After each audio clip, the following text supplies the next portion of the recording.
nnyo n'amaanyi. Ye muyimbi w'okusinga wataddeko essira. Yes, abala kapiira, yes. Nera ne bana bakulu nabo bajja kuguzannya. Bajja kuguzannya bava mu mazina nga kuba nawe alina kyabalirawo. Kale dream ye nnene, kale si ntono. Dream ekirooto kye kinene nnyo, kiri unlimited. Yes. Eggwanga lituuse eggwanga obadde ojugadde obadde mbadde mbiraba. Tutandikire ku nsonga y'emmwanyi kuba ekusse akati. Emmwanyi emmwanyi kabaka wotabadde. Ffe twali tusoma twali tumanyi cash crops bbiri zaali wano, waliwo cotton and coffee. Naye gye tutaali sure nti time erituuka ate ebimu ne tufuma bifume. Ffe emmwanyi tugitwalanga our common cash crop. Nze omu ku balimi b'emmwanyi sizoogerako bogezi nti sizimanyi, so tugenda kusimba n'ogwengulu. Ate emmwanyi eyo bagitwala dda kubanga n'abagirima bennyini banoonya market yafuuka ya bulumi. Babasuubulanga bwe baagala, oba oli awo owa kiminzaani n'ajja n'ekikebe kyabwe ekyo kye bapimisa n'amuwa ssente ezayagala n'amudondola. Era bannayuganda tubeeremu ku mmwanyi eyaffe. Bwe munaasuula ku mmwanyi ne lumonde bajja ne muwogo bajja, mujja genda okwekanga ng'ebyokulya byennyini nababimazeewo. So ffe abamu tusitukirawo ne tugamba no, enough is enough. Speaker, tunula ekintu kyoyogera naawe kitunuulire okyetegereza. Gw'oli wajja ojjuuzi wano wajjira na mu opposition kati otandise okutunulira direction olaga nti obitegeera nnyo n'okusinga baddemu. Naye wanditunuulidde obulamu gye buva, obulamu gye bugenda. Ku kyababaka be twasindika mu parliament abamu ababaka balina nakubaka obasoya amongi ne batamuganya yadde okuyingira munda. Naddala mu babaka mmwe yayogeddeko mwemanyi. Omubaka yali alidde kuzize ajja kutandika okwesikasika, naye twagala musitukiremu. Ffe tusirize tuba tunuulidde guno mulimu gwammwe ba MP. Musituke mukwate ku oyo eyakutte ku mmwanyi, mutulage nammwe ku buyinza bwammwe nga b'MP omuntu omu alemu ali abantu 15. tugende. Eggwanga lituuse eggwanga obadde ojugadde obadde mbadde mbiraba. Tutandikire ku nsonga y'emmwanyi kuba ekusse akati. Emmwanyi kabaka wotabadde. Ffe twali tusoma twali tumanyi cash crops bbiri zaali wano, waliwo cotton and coffee. Naye gye tutaali sure nti time erituuka ate ebimu ne tufuma bifume. Ffe emmwanyi tugitwalanga our common cash crop. Nze omu ku balimi b'emmwanyi sizoogerako bogezi nti sizimanyi, so tugenda kusimba n'ogwengulu. Ate emmwanyi eyo bagitwala dda kubanga n'abagirima bennyini banoonya market yafuuka ya bulumi. Babasuubulanga bwe baagala, oba oli awo owa kiminzaani n'ajja n'ekikebe kyabwe ekyo kye bapimisa n'amuwa ssente ezayagala n'amudondola. Era bannayuganda tubeeremu ku mmwanyi eyaffe. Bwe munaasuula ku mmwanyi ne lumonde bajja ne muwogo bajja, mujja genda okwekanga ng'ebyokulya byennyini nababimazeewo. So ffe abamu tusitukirawo ne tugamba no, enough is enough. Speaker, tunula ekintu kyoyogera naawe kitunuulire okyetegereza. Gw'oli wajja ojjuuzi wano wajjira na mu opposition kati otandise okutunulira direction olaga nti obitegeera nnyo n'okusinga baddemu. Naye wanditunuulidde obulamu gye buva, obulamu gye bugenda. Ku kyababaka be twasindika mu parliament abamu ababaka balina nakubaka obasoya amongi ne batamuganya yadde okuyingira munda. Naddala mu babaka mmwe yayogeddeko mwemanyi. Omubaka yali alidde kuzize ajja kutandika okwesikasika, naye twagala musitukiremu. Ffe tusirize tuba tunuulidde guno mulimu gwammwe ba MP. Musituke mukwate ku oyo eyakutte ku mmwanyi, mutulage nammwe ku buyinza bwammwe nga b'MP omuntu omu alemu ali abantu 15. tugende.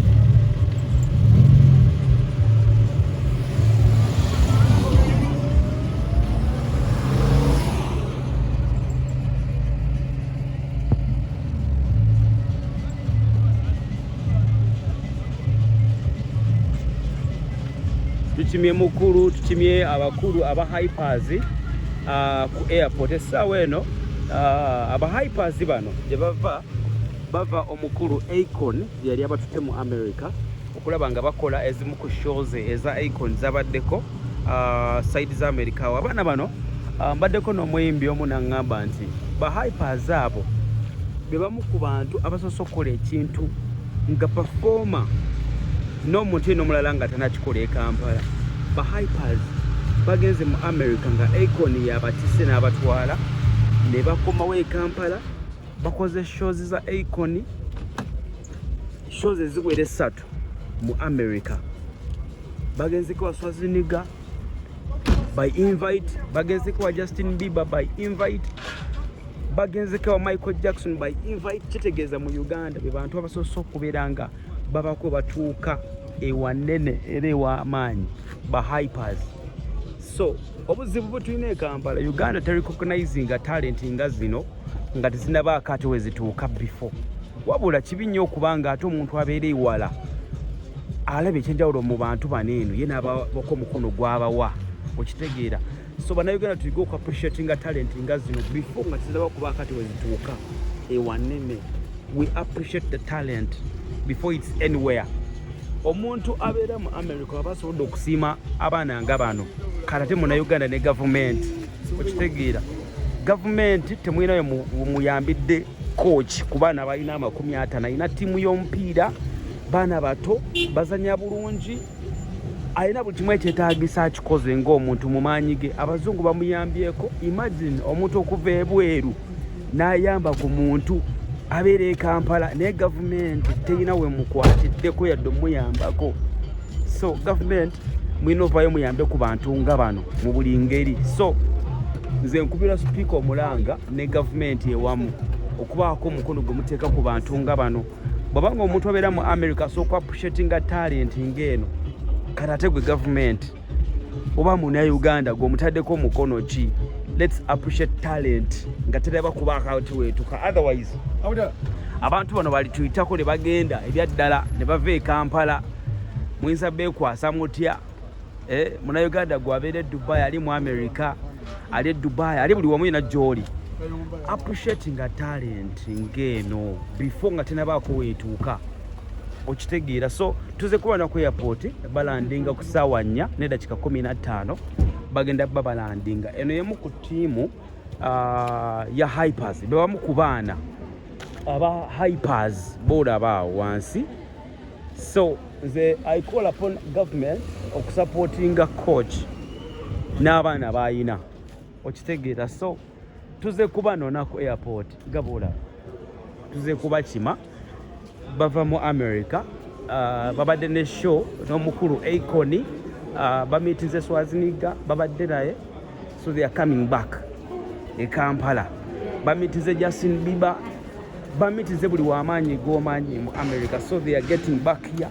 Let us support. Genda ku channel yo teeka mu Hypers Kids Uganda osupportinge talent eno nga tena batuyita mu ngalo. Otherwise abazungu bagirabye bajja appreciate nze era tomanya.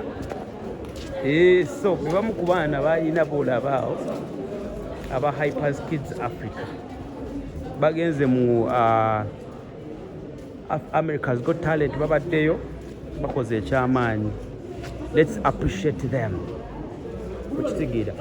Tikiyogera kuba bano ba hypers wamma gwoba olaba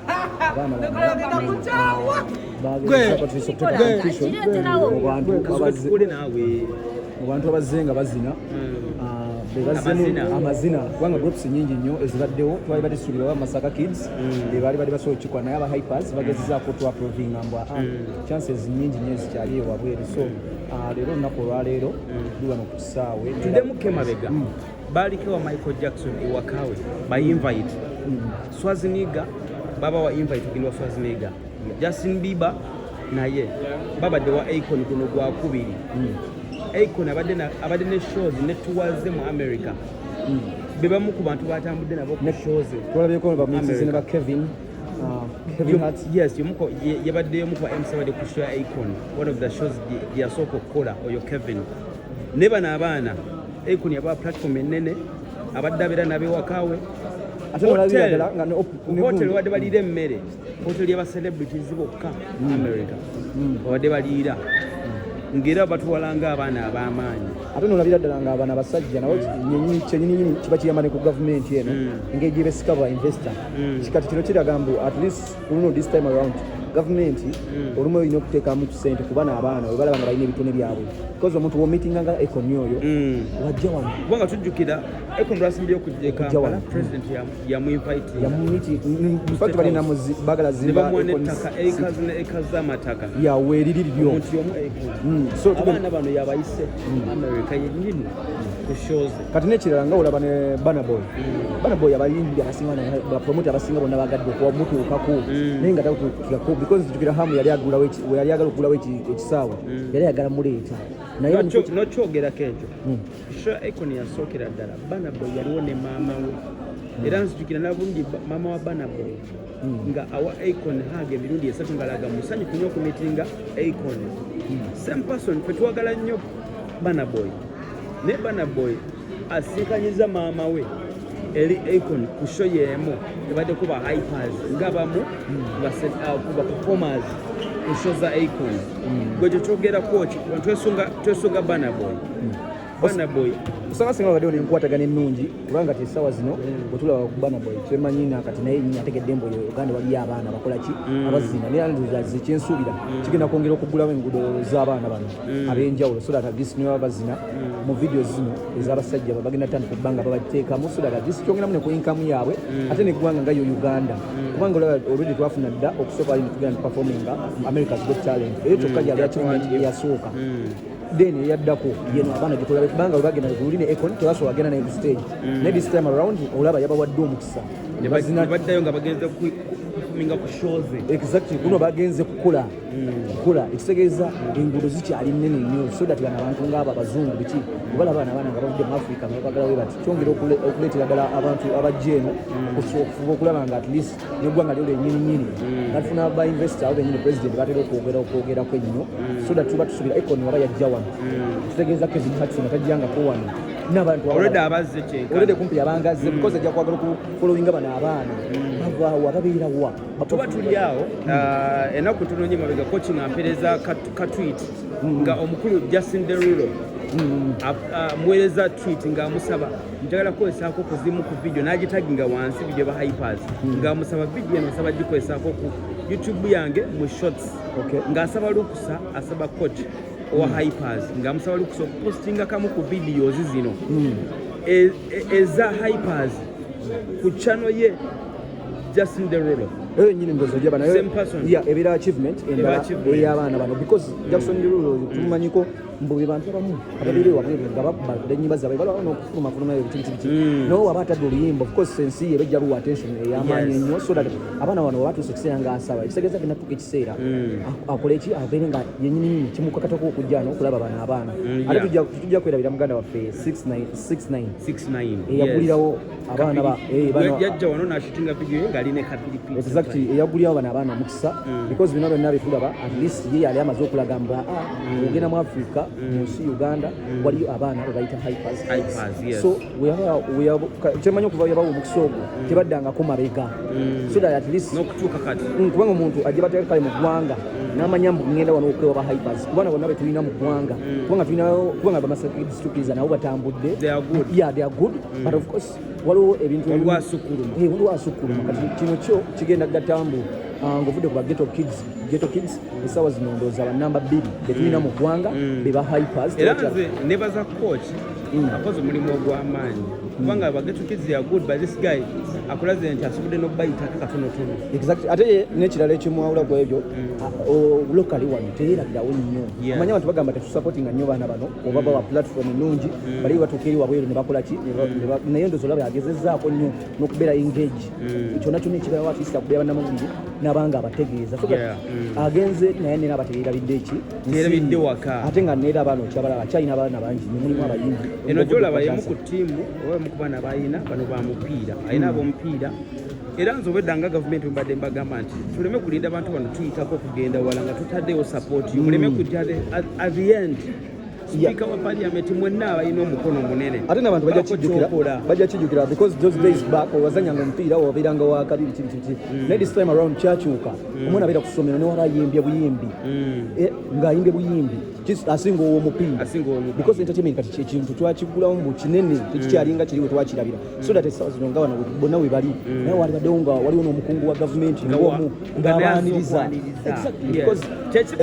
essaawa kino gavumenti tenaba kwetanira nnyo bintu bino kwengezinga mu bintu bino eno osotapinga ku bana abaana because tukkiriza gani essaawa zino connection bagiina because sigwekomye bakyafuluma kati gavumenti wakyaza acon president nakola invite natula ne Icon State House namuwa eka z'amataka okuzimba Icon City mu Uganda lwaki bana abaana Icon bayise mu America performing nabo gwe toba recognize tinedukira na bulungi questions we yajja nyando yando za meeting aba hikers otegera mbo at balances manager ko church balances ogenderi wabweru osokubanga abaana olide linya litambula naye ati leno wano ku ground kiba kikulu nnyo because bana abaana ngigiri gibali abangi nnyo ate mulimu n'abayimbi so oluliye mabega abantu ate bagagamba kapiripiti atambula ne babounce bikibi nene da yeyo kubanga zino wena agende South Africa abana tugambe nga mu Nigeria abana ba Emmanuel nali weyajjawa nera babira n'abasajja bawe nga babakuma we bati tukamufia because kati ye ojagala mu boki nabaki batogenda nayo kubanga oli aligambya aba kitamuleta kapiripiti yeka